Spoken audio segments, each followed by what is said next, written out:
El siguiente programa es un espacio contratado. Curiquingue TV no se responsabiliza por las versiones emitidas.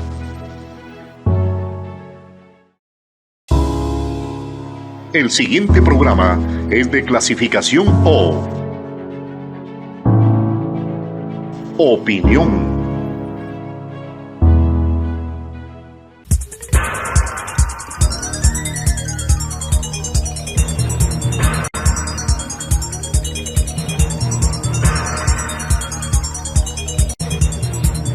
Amigos y amigas, tenemos la grata participación del doctor Santiago Pérez Samaniego, internacionalista. Muchas gracias realmente por la oportunidad. Muy buenas noches. Muy buenas noches, estimado Juan Pablo. Un placer, como siempre, acompañarles en este espacio. La política migratoria, xenofóbica y, sobre todo, discriminatoria por parte del imperio norteamericano. Las calles son un verdadero terror, donde los agentes del ICE y la patrulla fronteriza, ocultos, detrás de máscaras, realizan redadas en cualquier lugar. Hay persecuciones y detenciones brutales, allanamientos, sobre todo en residencias y separación de familias. ¿Qué le parece? Bueno, una práctica que se puso sobre la mesa con el gobierno del presidente Trump hace ya algún tiempo. Bueno, aquí yo creo que primero hay una fuerte caída de los cruces irregulares por la frontera sur de los Estados Unidos. Según algunos de los datos oficiales de este famoso CBP, los encuentros en la frontera sureste están en niveles mucho más bajos que los picos del 2022 y 2024. Pew Research, por ejemplo, reportó o nos muestra que los encuentros fronterizos llegaron a su nivel más bajo en más de 50 años durante el año fiscal del 2025. Yo creo que un punto también importante es que el gobierno del presidente Donald Trump ha endurecido esa política migratoria con una lógica de control, de detención, de deportaciones aceleradas. Entonces, yo creo que en los últimos días se han reportado un fuerte aumento de arrestos del ICE, alrededor de 10,000 detenciones, si mal no me falla la memoria, según AP News, creo que era el medio. Y esto se dio en 5 días a finales de junio del 2026, en el marco de una estrategia más amplia de deportaciones masivas. Yo creo que un tercer punto, mi estimado Juan Pablo, estaría relacionado con que hay una batalla judicial abierta, ya que las cortes en los Estados Unidos están limitando algunas medidas del Poder Ejecutivo. Por ejemplo, Juan Pablo, una corte federal resolvió que el gobierno de los Estados Unidos no puede mantener detenidos a migrantes por más de 90 días sin una audiencia a fianza, invocando garantías de debido proceso, obviamente. Además, esa Corte Suprema de los Estados Unidos bloqueó un intento de restringir la ciudadanía por nacimiento, y eso manteniendo la protección tradicional de la enmienda 14 de los Estados Unidos. Entonces, yo creo que desde la perspectiva política, la migración se muestra o se convierte en un eje central de la política estadounidense, porque conecta, como usted ha visto.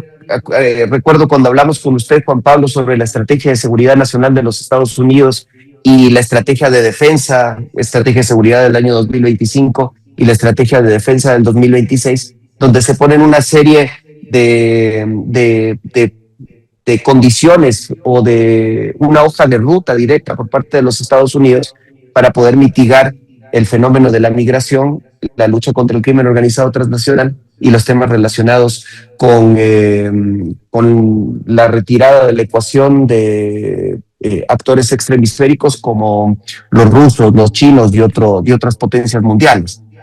Entonces, este tema de la migración desde una perspectiva política se vuelve en un eje central de la política estadounidense porque, como les digo, conecta seguridad, conecta empleo, conecta también con temas relacionados con la identidad nacional y con estas disputas electorales que se vienen con las midterm de noviembre en los Estados Unidos. Entonces, para el presidente Donald Trump, el tema migratorio se muestra como una especie de pantalla o bandera de soberanía, de orden, de orgullo nacional inclusive, y obviamente para la parte que lo critica, el riesgo es que se debiliten garantías básicas el debido proceso y se criminalice de forma generalizada a comunidades migrantes que históricamente han tenido un espacio específico en los Estados Unidos. La política internacional por parte del gobierno nacional. Debemos hacer una remembranza. Recién posesionado en enero del 2024, Noboa mostró su intención de intercambiar con los Estados Unidos de Norteamérica material bélico de origen ruso. Considerado chatarra, el país norteamericano no descartó que dicho armamento llegue a manos de Ucrania. Palos de ciego en este capítulo, mediante el cual retrocedió el gobierno nacional. Le pregunto. Ese episodio de armamento ecuatoriano catalogado por el gobierno nacional como chatarra y que se iba a enviar a los Estados Unidos para, recuerdo en este momento, para ser repotenciado por Ucrania y devolverlo al frente, pues se detuvo automáticamente. Acuérdense que Rusia puso una carta de protesta diplomática indicando que las consecuencias de interferir en un conflicto internacional como el de Rusia y Ucrania traería consecuencias desde la perspectiva por lo menos económica para el Ecuador. Entonces, ese hecho, Juan Pablo, también delimitó el accionar de nuestro país. Y tengo entendido, no sé si usted tenga información más actualizada sobre el tema, pero tengo entendido de que ese proceso se paró porque el trueque era entregarles las armas a los Estados Unidos y los Estados Unidos devolvernos un arsenal pequeño en retribución por ese hecho de ¿cómo era que le llamaban? De chaparización de ese material bélico. Entonces, ahí terminó. O sea, hay otras cuestiones ahí que están siendo más importantes ahora, mi estimado Juan Pablo, en función de la política exterior del Ecuador. Desde esa perspectiva sería la respuesta, mi estimado Juan Pablo. Sigamos con la política internacional del gobierno nacional, la incursión y cómo irrumpió este régimen en la sede diplomática mexicana para detener al ex vicepresidente Glass Espinel. La acción derivó en la ruptura de relaciones diplomáticas y una demanda ante la Corte Internacional de Justicia. ¿Cómo está este capítulo en la actualidad? Le pregunto. Todo respondió en su momento a un cálculo político por la consulta popular, sobre todo. El caso, estimado Juan Pablo, sigue abierto. y obviamente sin una resolución final. Como usted bien lo indicó en el preámbulo, se encuentra en la Corte Internacional de Justicia por el caso de la irrupción de la Policía Nacional Ecuatoriana en la Embajada de México el 5 de abril del año 2024, si mal no me falla la memoria. Cuando usted, como usted bien lo indicó, fue detenido el ex vicepresidente Jorge Glass, quien México había concedido asilo, ¿no es cierto? Entonces, desde esta perspectiva, Juan Pablo, México ha mostrado que Ecuador ha violado preceptos básicos del derecho internacional público, como la Convención de Viena sobre las relaciones diplomáticas, por ejemplo, y principios del derecho internacional también, como la inviolabilidad de las sedes diplomáticas. Y Ecuador obviamente ha respondido que México había usado indebidamente la figura del asilo diplomático para proteger a personas procesadas y condenadas por delitos comunes según la legislación ecuatoriana. Entonces, si vemos esta dimensión desde la perspectiva procesal, la Corte Internacional de Justicia no concedió las medidas provisionales solicitadas por México en ese esfuerzo mexicano por incentivar medidas por parte de la Corte en mayo del 2024, justamente, estimado Juan Pablo, porque considera que no había urgencia suficiente para dictarlas en ese momento. Pero eso no significa, mi estimado amigo, que Ecuador haya ganado el caso, ni que la Corte haya resuelto el fondo. La discusión, yo creo, que se pone sobre la mesa en este punto es si existió una violación del derecho internacional y qué consecuencias tendría. Entonces, el proceso está en una fase escrita todavía.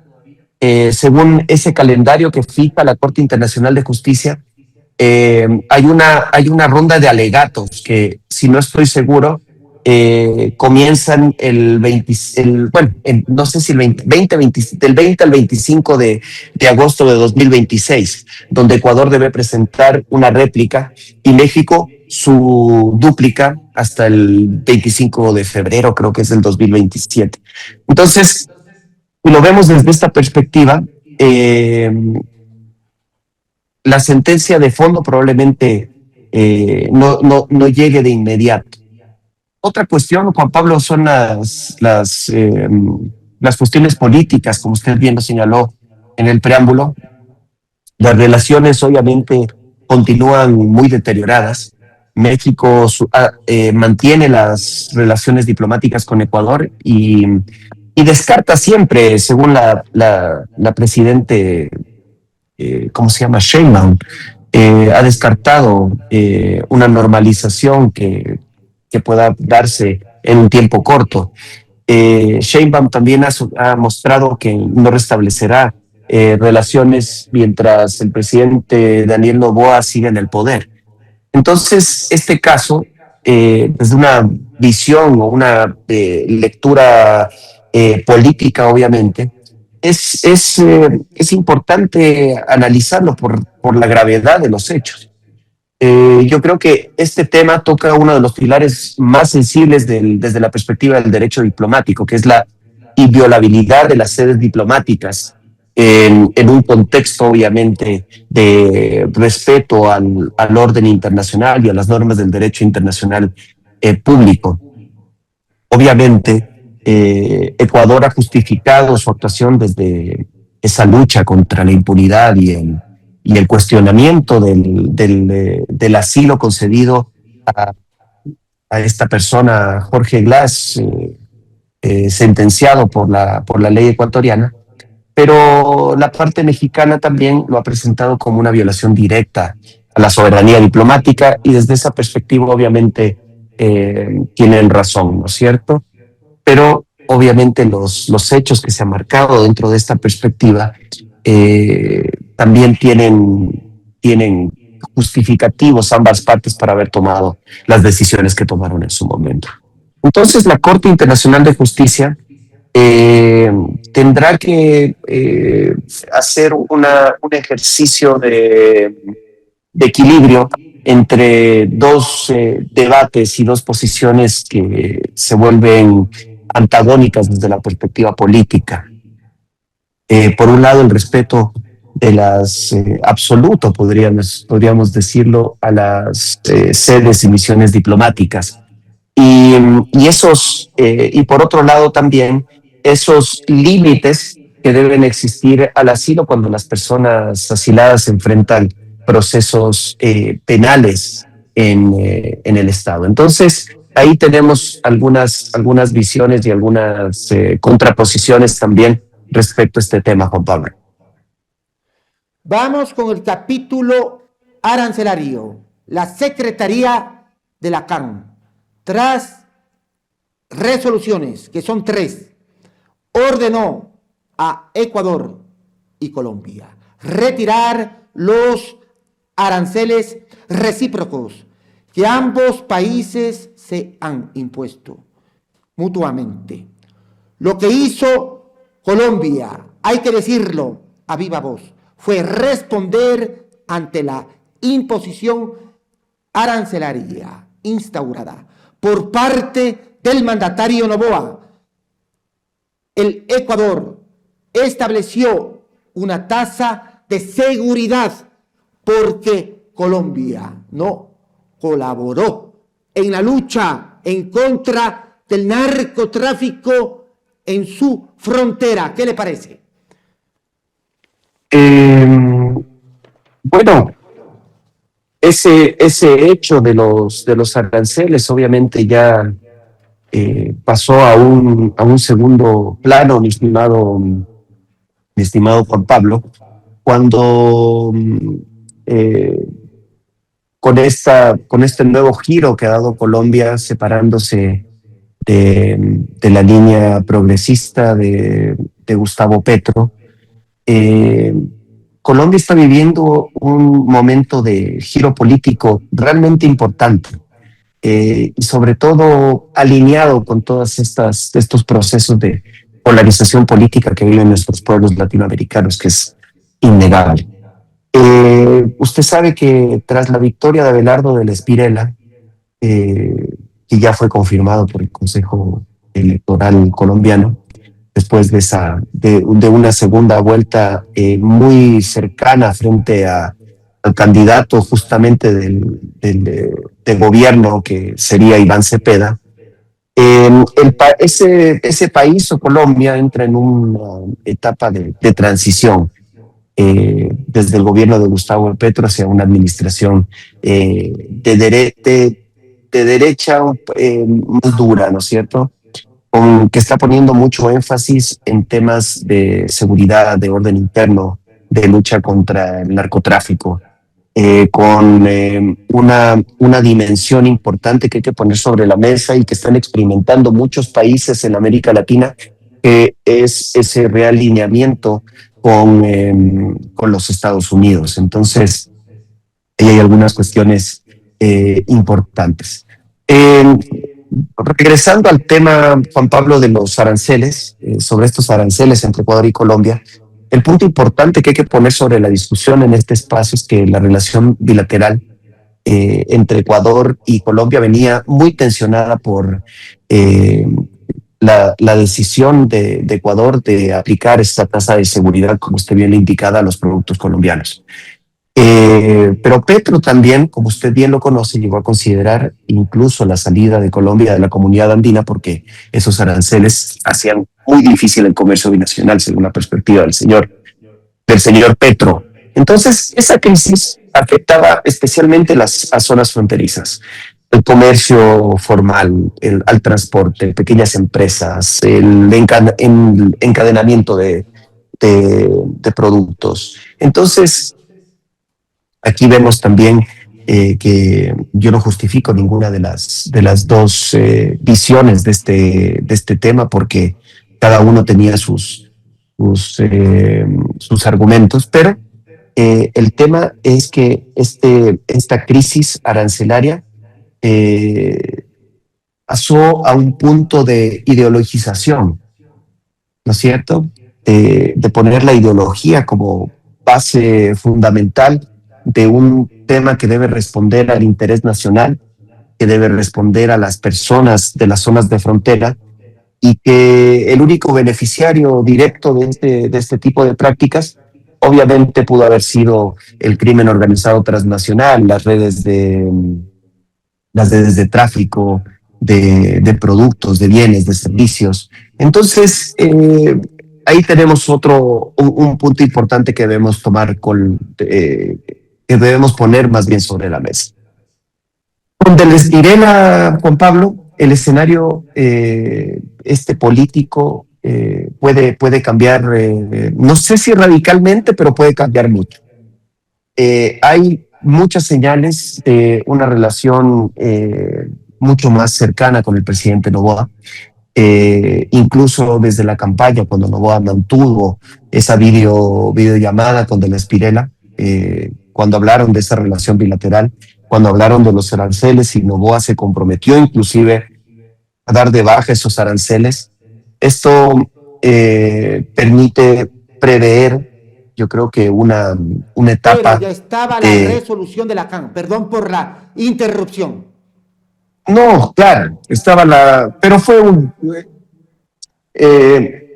tema también muy político, Juan Pablo. Eso tenemos que decirlo y ponerlo sobre la mesa. Fue una intervención del presidente Noboa. No sé si decirlo desde esta perspectiva, pero con intención también de favorecer de cierta manera la candidatura de Abelardo Del Estirela. Entonces, yo creo que por ahí también va la cuestión. Entonces, yo creo, Juan Pablo, que esta señal puede ver un deshielo de la intervencionismo en la campaña electoral colombiana por parte de Noboa. Esto constituye un desafuero, un exabrupto.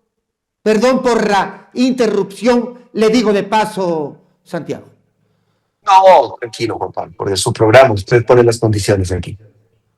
A ver, entonces yo lo que digo, deshielo, y llamemos como sea a esta intervención del presidente Noboa, que pudo haber estado alineada, como usted bien lo señaló hace un momento, con las medidas que había pedido la CAN de dar de baja a esa tasa de seguridad por ambas partes, porque Petro tampoco fue un angelito, mi estimado Juan Pablo, sino él también puso una serie de restricciones al comercio internacional y incendió aún más esta relación. ¿En qué sentido? ¿En qué sentido? Y ya incendió un poco más esta relación con el presidente Noboa, en función de que ya existían una serie de detonantes entre ambos presidentes. Ese es el problema, Juan Pablo, de ideologizar a la política. Ese es el problema de poner sobre la mesa principios ideológicos antes que el pragmatismo o una política exterior que vele por el interés nacional y por el derecho de las personas que están en las zonas de frontera, por ejemplo. Como le decía hace un momento, los principales beneficiarios de esta medida fueron obviamente el contrabando y el crimen organizado transnacional y todas las redes que trabajan en ese espacio. Lo que el presidente Noboa estaba solicitando con esa medida era que se tenga un mayor control del espacio fronterizo por parte de Colombia. Después, obviamente, existieron una serie de confrontaciones desde la perspectiva diplomática, tweets y todas estas dinámicas que hemos podido ver a través de los medios de comunicación, que pusieron realmente un tinte mucho más fuerte y mucho más tensionado de las relaciones diplomáticas entre nuestros países. Entonces, yo hablo de la ideologización desde las dos perspectivas, Juan Pablo. De estos radicalismos de izquierda y los radicalismos de derecha, pues a nadie le hace bien y todos ambos tienen que ver en el escalamiento de esas posiciones extremistas en función de cuestiones tan importantes como el comercio bilateral entre Colombia y Ecuador, socios obviamente unidos por la naturaleza y por las proximidades geográficas, etcétera, pero tuvieron este espacio de controversia y de escalamiento, de tensión en una zona de frontera que es tan importante para ambos países. Entonces, ¿a qué me refería con esto? Entonces, para retomar el tema, Juan Pablo, si me lo permite, ese deshielo que estamos viendo, diplomático y comercial, entre Quito y Bogotá, con más coincidencias políticas en seguridad, en frontera, en migración o en comercio, y sobre todo desde esa dimensión de combate al crimen organizado transnacional, podría ser beneficioso para nuestro país. Con lo de la estirela, Colombia entra, como lo hemos venido diciendo, Juan Pablo, en una etapa de giro político hacia la derecha. De la estirela está mostrándonos una agenda de seguridad muy marcada y eso abre, yo creo, una posibilidad interesante con nuestro vecino más comercial, sobre todo, más importante. Abre esa puerta de recomposición de la relación diplomática, comercial, política con el Ecuador. Este tema que usted puso sobre la mesa de los aranceles fue un punto sensible, obviamente, de esa crisis bilateral, porque convirtió al comercio fronterizo, ¿cómo le explico? Inviable, y probablemente esa dimensión podría empujar más actividades hacia la informalidad, como le decía, o estas economías relacionadas con el crimen organizado transnacional o con las redes del contrabando en esa relación fronteriza, ¿no es cierto? El acuerdo de Estados Unidos con Irán, el memorando de entendimiento entre Estados Unidos e Irán, representa sobre todo una derrota histórica para el Coloso del Norte.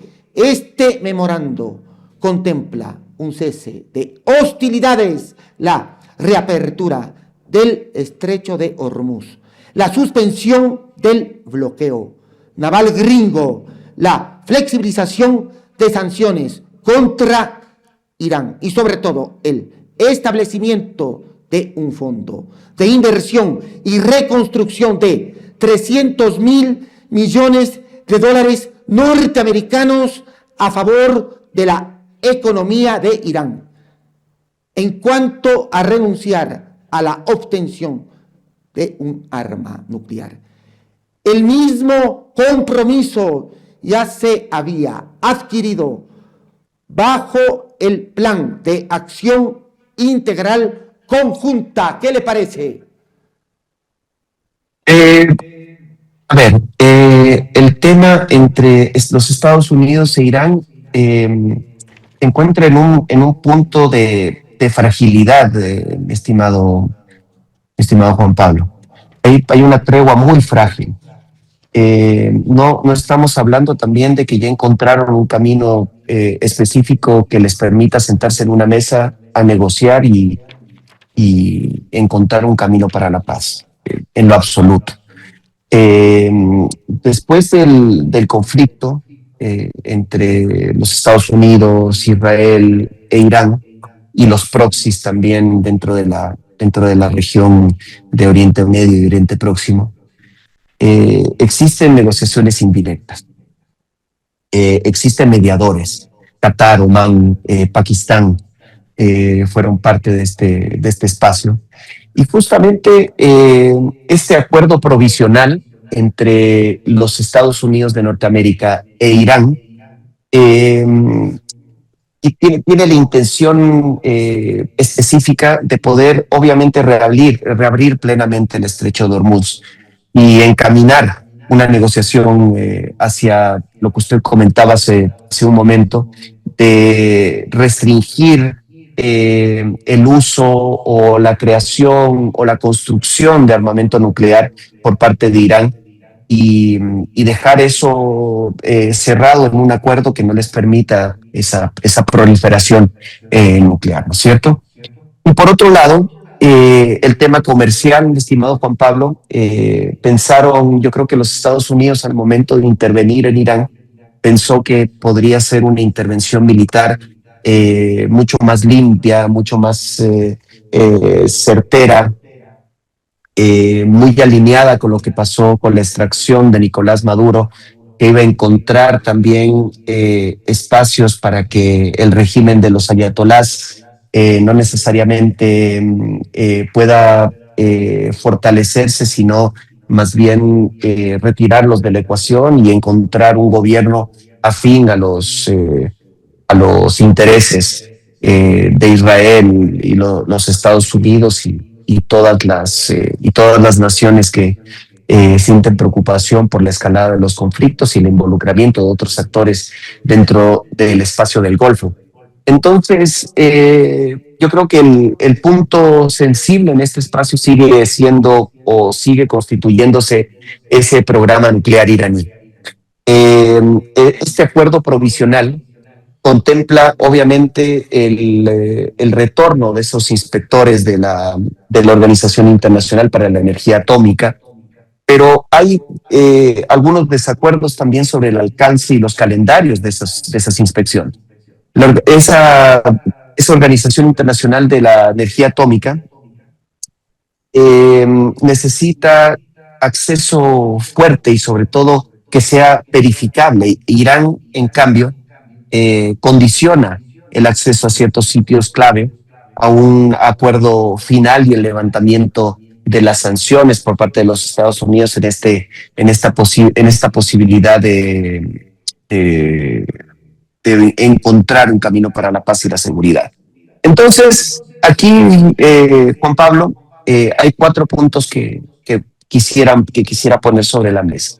El primero es que Estados Unidos está buscando en este momento evitar un avance hacia la capacidad nuclear de Irán y al mismo tiempo reducir el riesgo de una guerra regional que se prolongue. Habíamos visto que la comprensión del mundo, la comprensión de la guerra, la comprensión del escenario geopolítico, de la situación en Oriente Medio, por parte de Irán es culturalmente completamente diferente a la lógica occidental. Entonces, inclusive eso se extrapola a la distribución del poder a la interna de Irán. Existe obviamente el ayatolá, que es el líder religioso, existe un gobierno también, pero también existen otros centros de poder que actúan descentralizadamente desde la perspectiva inclusive militar. Entonces, un conflicto con un estado como el iraní pues resultaría desgastante, extremadamente caro para los Estados Unidos, y obviamente ese espacio podría también convertirse en un nuevo Irak o un nuevo Afganistán para los Estados Unidos. Y recuerde usted también, Juan Pablo, que esa estrategia de seguridad nacional de los Estados Unidos de 2025 pone al hemisferio occidental como la nueva zona de influencia de los Estados Unidos. Acuérdese que después de la caída de las Torres Gemelas en el año 2021, Estados Unidos puso sobre la mesa toda una estrategia mundial de lucha contra el terrorismo internacional. Las invasiones de Afganistán, la misma Irak, formaron parte de ese espacio, todo lo que pasó también en Siria, etcétera. Entonces, aquí vemos cómo está desarrollándose este punto. Segundo punto, Juan Pablo, Irán busca sobrevivir políticamente, busca recuperar ingresos por petróleo y mantener también ese margen de negociación sin aparecer derrotado internamente. Creo que eso es algo que muy obvio que vemos a través de los medios de comunicación y a través del desarrollo de los hechos políticos que vemos por los mismos. El tercer punto es Israel sigue siendo un actor importante en este espacio porque considera también el programa nuclear iraní como una amenaza existencial y también puede presionar o actuar si percibe que el acuerdo es débil. Ese es uno de los puntos también que pone en una línea roja este acuerdo y la posibilidad de sentarse realmente a negociar y encontrar una salida efectiva al conflicto. El último punto es obviamente el comercial y las dinámicas geoestratégicas y geopolíticas que se dan a partir del Estrecho de Hormuz, que vuelve a ser ese punto estratégico principal dentro de la dinámica de este conflicto.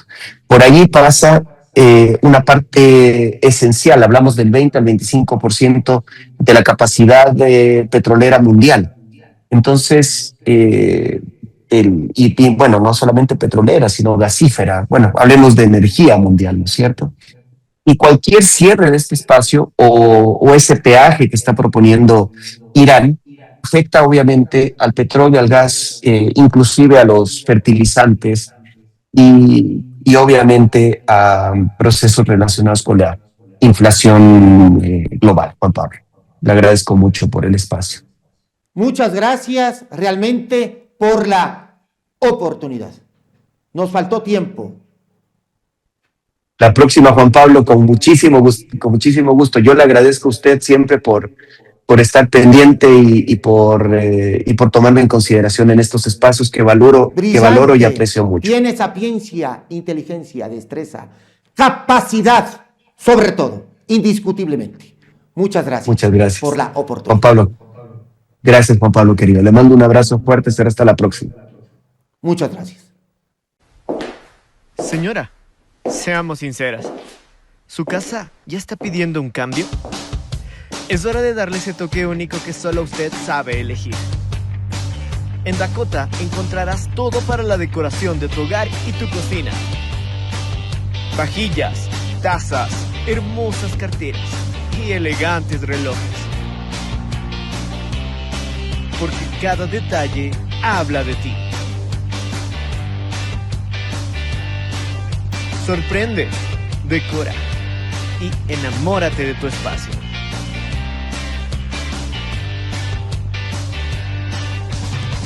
Dakota, productos para el hogar, donde lo exclusivo tiene nombre.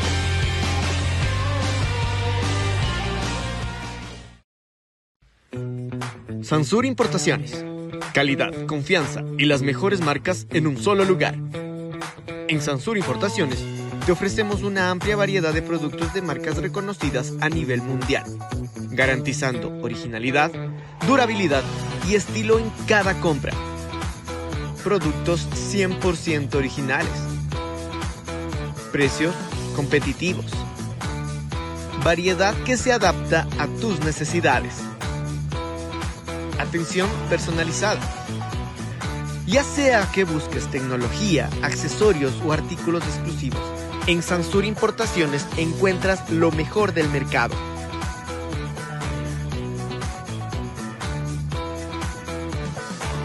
Tu mejor elección en productos de marca. Sansur Importaciones, lo mejor del mundo, más cerca de ti.